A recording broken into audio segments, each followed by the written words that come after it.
Assalamualaikum warahmatullahi wabarakatuh. Bertemu lagi dengan saya Nur Eko Sucahyono, guru SMK Farmasi Surabaya. Kali ini kita akan bahas tentang turunan pada kelas 12 pada penerapan turunan. Adapun tujuan yang terdapat pada kompeten dasar dan target kompetensi, yang pertama menganalisis keberkaitan turunan pertama fungsi dengan nilai maksimum dan nilai minimum. Yang kedua menganalisis keberkaitan turunan pertama fungsi dengan selang kemonotonan fungsi.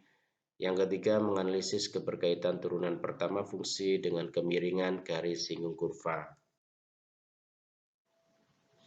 Di situ juga ditampilkan tentang IPK pengetahuan, IPK keterampilan, dan IPK atau indikator pencapaian kompetensi.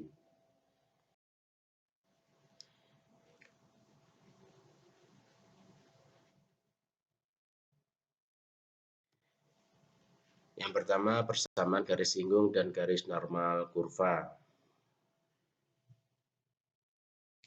Pada materi kali ini kita akan bahas arti turunan suatu fungsi pada grafik kartesius.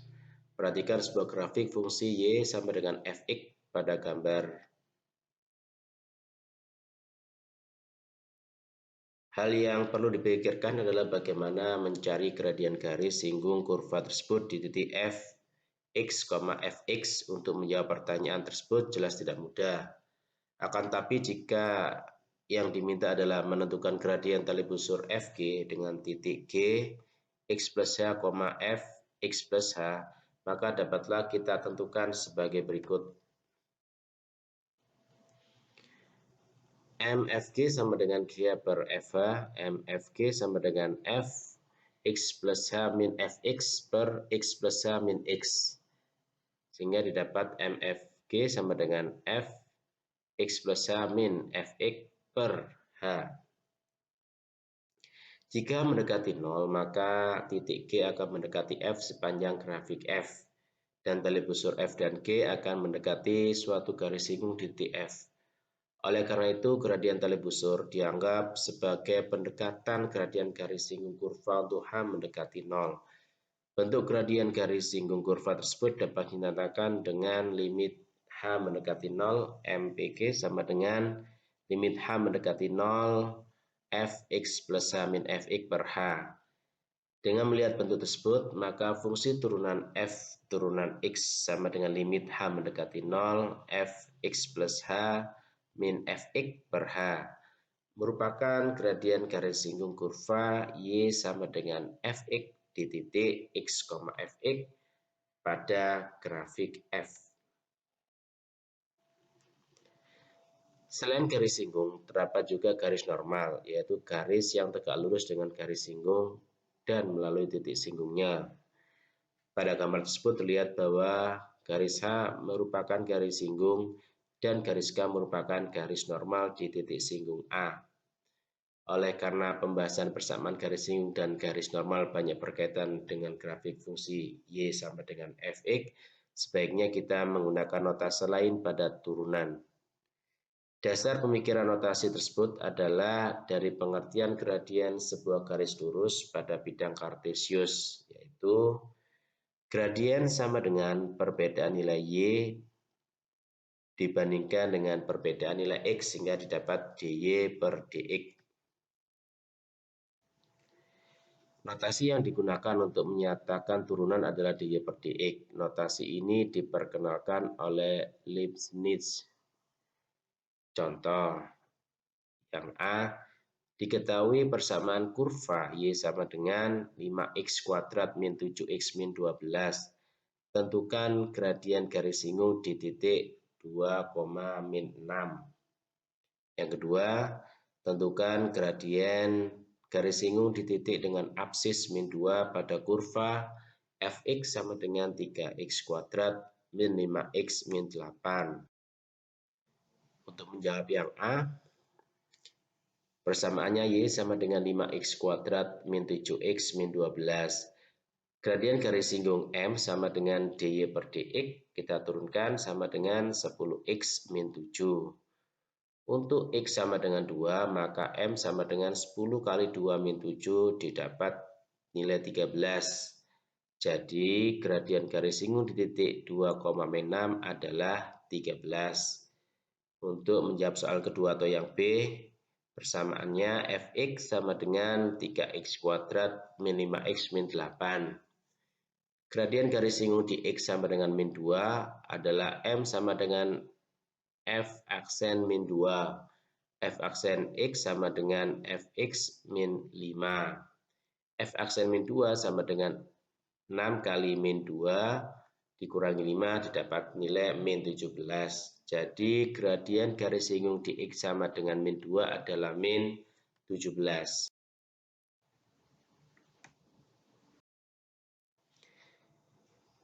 Yang B, fungsi naik dan fungsi turun. Perhatikan grafik fx sama dengan x kuadrat min 4x plus 3 pada gambar. Sumbu simetri grafik tersebut adalah x sama dengan 2. Semua garis singgung kurva yang terletak di sebelah kiri sumbu simetri gradiennya negatif.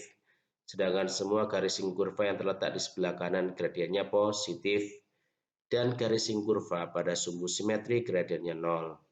Selanjutnya kita akan selidiki hubungan letak garis singgung kurva dengan nilai-nilai fungsi turunannya. Fx sama dengan x kuadrat min 4x plus 3. Sehingga f aksen x sama dengan 2x min 4. Jika kita substitusikan nilai-nilai x pada fungsi turunan tersebut, maka hasilnya dapat dinyatakan dengan diagram seperti pada gambar. Yang pertama, untuk x lebih kecil 2, f aksen x lebih kecil 0, maka fungsi x dikatakan turun. Untuk x lebih besar 2, f aksen x lebih besar 0, dan fungsi f dikatakan naik. Untuk x sama dengan 2, f aksen x sama dengan 0, dan fungsi f dikatakan tidak naik dan tidak turun. Serta dapat dikatakan bahwa f mempunyai nilai stasioner f2 sama dengan min 1. Berdasarkan penjelasan tersebut, maka dapat disimpulkan sebagai berikut. Yang pertama, fungsi f dikatakan naik jika f aksen x lebih besar 0. Yang kedua, fungsi f dikatakan turun jika f aksen x lebih kecil 0. Contoh, tentukan interval ketika fungsi fx sama dengan x pangkat 3 plus 3x kuadrat min 9x plus 5. Yang pertama naik, yang kedua turun. Jawab. Terlebih dahulu kita tentukan turunan pertama fungsi fx. Fx sama dengan x pangkat 3 plus 3x kuadrat min 9x plus 5. Sehingga f aksen x sama dengan 3x kuadrat plus 6x min 9. Sehingga didapat 3 kali x plus 3 dikalikan x min 1. Perhatikan garis bilangan nilai-nilai f aksen x. Berdasarkan garis bilangan tersebut, maka fungsi fx yang pertama naik pada interval x lebih kecil min 3 atau x lebih besar 1. Sedangkan fx turun pada interval min 3 lebih kecil x lebih kecil 1.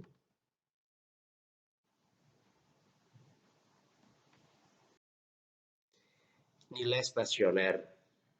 Misalkan sketsa pada gambar berikut merupakan grafik fungsi y sama dengan fx. Seperti telah dijelaskan sebelumnya, fungsi tersebut mempunyai nilai stasioner di x sama dengan a, x sama dengan b, x sama dengan c, dan x sama dengan d. Karena di titik-titik tersebut gradien garis singgungnya 0. Jenis stasioner serta hubungannya dengan f aksen x akan kita bahas sebagai berikut. Yang pertama, nilai f aksen x sekitar x sama dengan a dapat dinyatakan dengan diagram nilai f aksen x bertanda positif, kemudian bernilai 0 di x sama dengan a, dan berganti tanda menjadi negatif. Dikatakan bahwa fx mempunyai nilai balik maksimum fa. Kedua, nilai f aksen x di sekitar x sama dengan c dapat dinyatakan dengan diagram berikut. Nilai f aksen X bertanda negatif, kemudian bernilai 0 di X sama dengan C, dan berganti tanda menjadi positif. Dikatakan bahwa Fx mempunyai nilai balik minimum Fc. Yang ketiga, nilai f aksen X di sekitar X sama dengan B dapat dinyatakan dengan diagram berikut.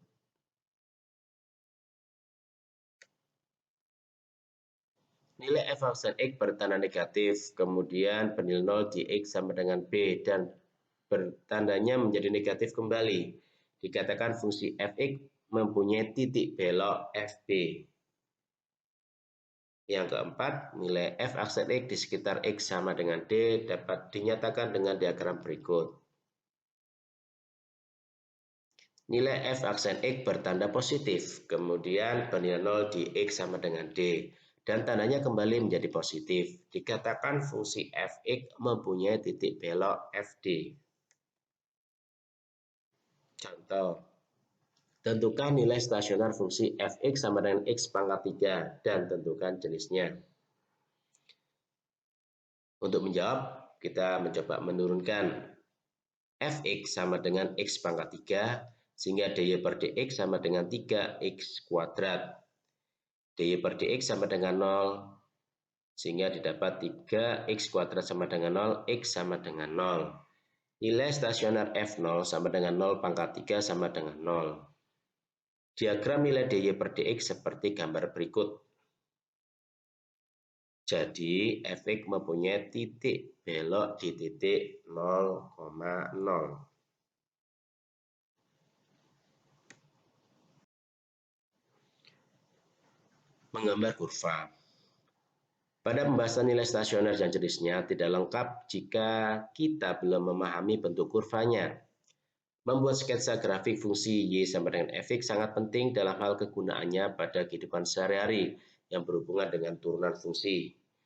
Hal yang perlu dipahami dalam menggambar kurva adalah mengubah notasi dalam fungsi f menjadi notasi dalam persamaan kurva y sama dengan fx. Berikut ini langkah-langkah yang diperlukan untuk menggambar sebuah kurva. Yang pertama, tentukan titik potong dengan sumbu x dan sumbu y jika mudah ditentukan. Yang kedua, tentukan titik-titik stasioner dan jenisnya. Yang ketiga, tentukan titik lain untuk membuat blok kurva tersebut sehingga tampak mulus. Contoh, gambarlah kurva y sama dengan x pangkat 3 min 3x plus 2. Yang pertama, titik potong dengan sumbu x tidak mudah ditetapkan. Titik potong dengan sumbu y sama dengan 0. Sehingga kita masukkan y sama dengan 0 pangkat 3 min 3 kali 0 plus 2 sama dengan 2. Titik potong dengan sumbu y adalah 0,2. Yang kedua, kita cari titik stasionernya. Y sama dengan x pangkat 3 min 3x plus 2. Sehingga dy per dx sama dengan 3x kuadrat min 3. Sama dengan 3 kali x kuadrat min 1. Untuk dy per dx sama dengan 0, maka 3x kuadrat min 1 sama dengan 0 kita faktorkan, sehingga didapat x sama dengan min 1 atau x sama dengan 1. Untuk x sama dengan min 1, maka kita masukkan ke dalam persamaan semula. Y sama dengan min 1 pangkat 3, min 3 kali min 1 ditambah 2 sama dengan 4. Untuk x sama dengan 1, maka y sama dengan 1 pangkat 3, min 3 kali 1 plus 2, dapat 0. Diagram nilai dy per dx seperti gambar berikut. Kurva tersebut mempunyai titik balik maksimum di titik min 1,4 dan mempunyai titik balik minimum di 1,0. Kita coba memilih titik lain. Kita misalkan x-nya min 2 dan 2, sehingga dapat y-nya untuk min 2 adalah 0. Untuk 2 kita masukkan dalam persamaan, y-nya sama dengan 4. Lalu kita gambar kurva y sama dengan x pangkat 3 min 3x plus 2. Berdasarkan data di atas, kita dapat menggambarkan pada gambar di samping.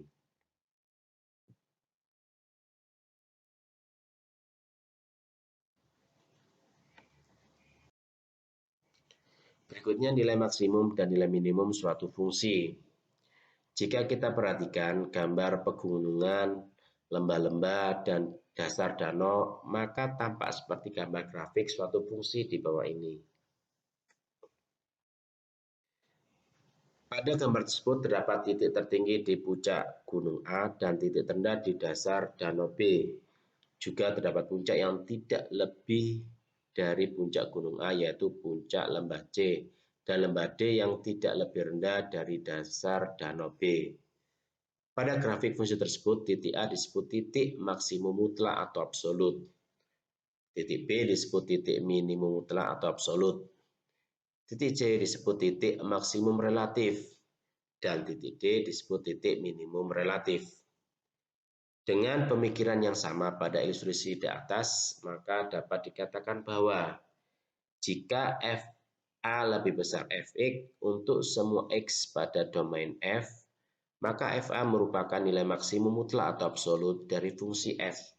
Sedangkan jika FB lebih kecil Fx untuk semua X pada domain F, maka FB merupakan nilai minimum mutlak atau absolut dari fungsi F. Untuk mencari nilai maksimum mutlak dan minimum mutlak fungsi F pada interval tertutup A, B dapat dilakukan dengan cara-cara sebagai berikut. Yang pertama, tentukan nilai stasioner fungsi F dalam interval tersebut. Yang kedua, tentukan nilai fungsi FA dan FB. Dan yang ketiga, selidikilah nilai tertinggi dan terendah pada langkah nomor 1 dan langkah nomor 2. Contoh, tentukan nilai maksimum dan minimum fungsi Fx sama dengan 2x pangkat 3 min 15x kuadrat plus 36x pada interval 1,5. Jawab. Yang pertama kita tentukan nilai stasionernya Fx sehingga dapat dy per dx sama dengan 6x kuadrat min 30x plus 36. Untuk dy per dx sama dengan 0, maka 6x kuadrat min 30x plus 36 sama dengan 0. Kita faktorkan x min 2 kali x min 3 sama dengan 0. Kita dapatkan x sama dengan 2 atau x sama dengan 3. Terdapat dua titik stasioner pada interval 1,5.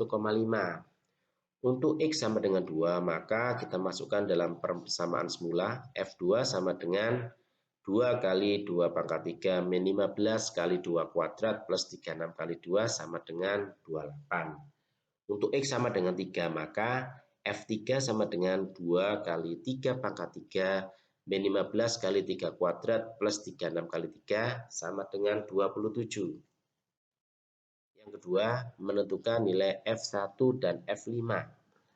Didapatkan F1 sama dengan 2 kali 1 pangkat 3 min 15 kali 1 kuadrat plus 36 kali 1 sama dengan 23.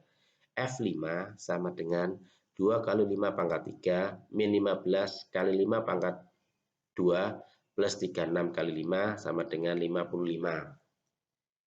Dan yang ketiga, dari nilai-nilai tersebut dapat kita lihat bahwa nilai maksimum mutlak Fx sama dengan 55 dan nilai minimum mutlak Fx sama dengan 23. Berikutnya masalah yang melibatkan turunan fungsi. Yang pertama masalah maksimum dan minimum. Contoh, tentukan ukuran persegi panjang dengan keliling 100 meter agar luasnya maksimum.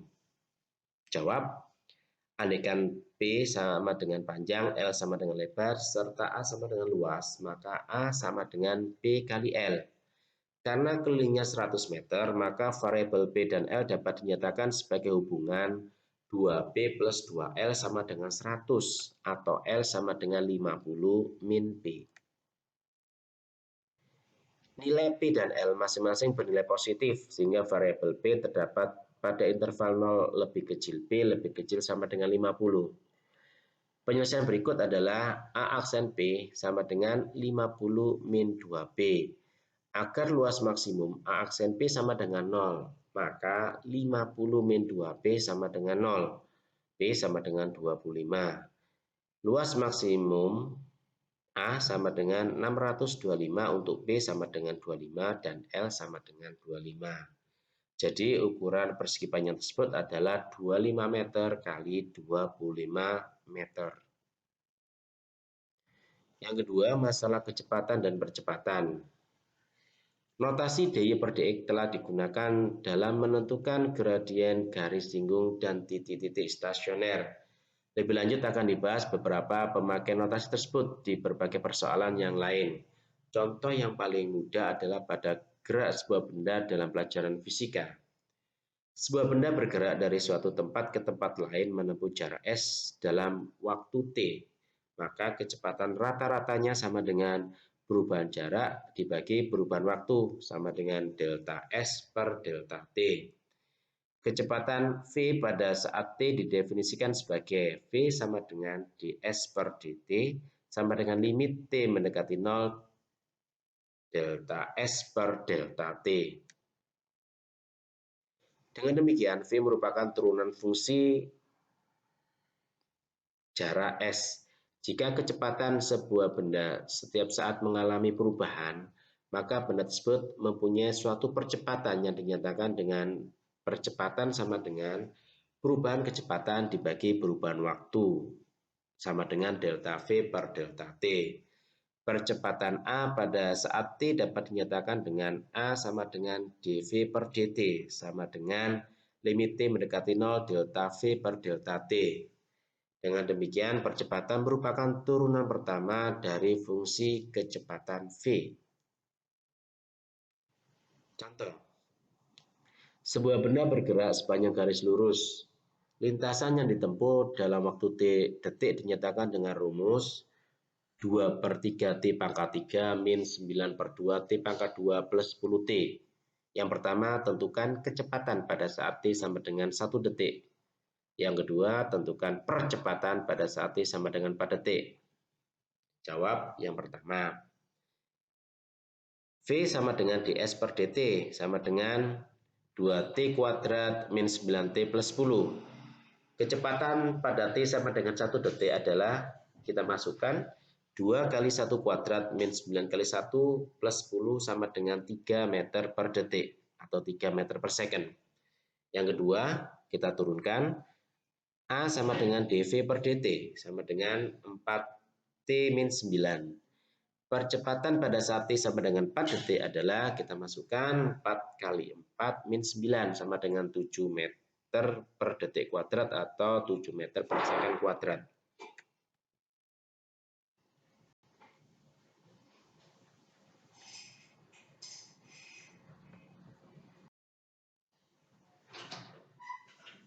Terima kasih, semoga bermanfaat. Saya kira wassalamualaikum warahmatullahi wabarakatuh.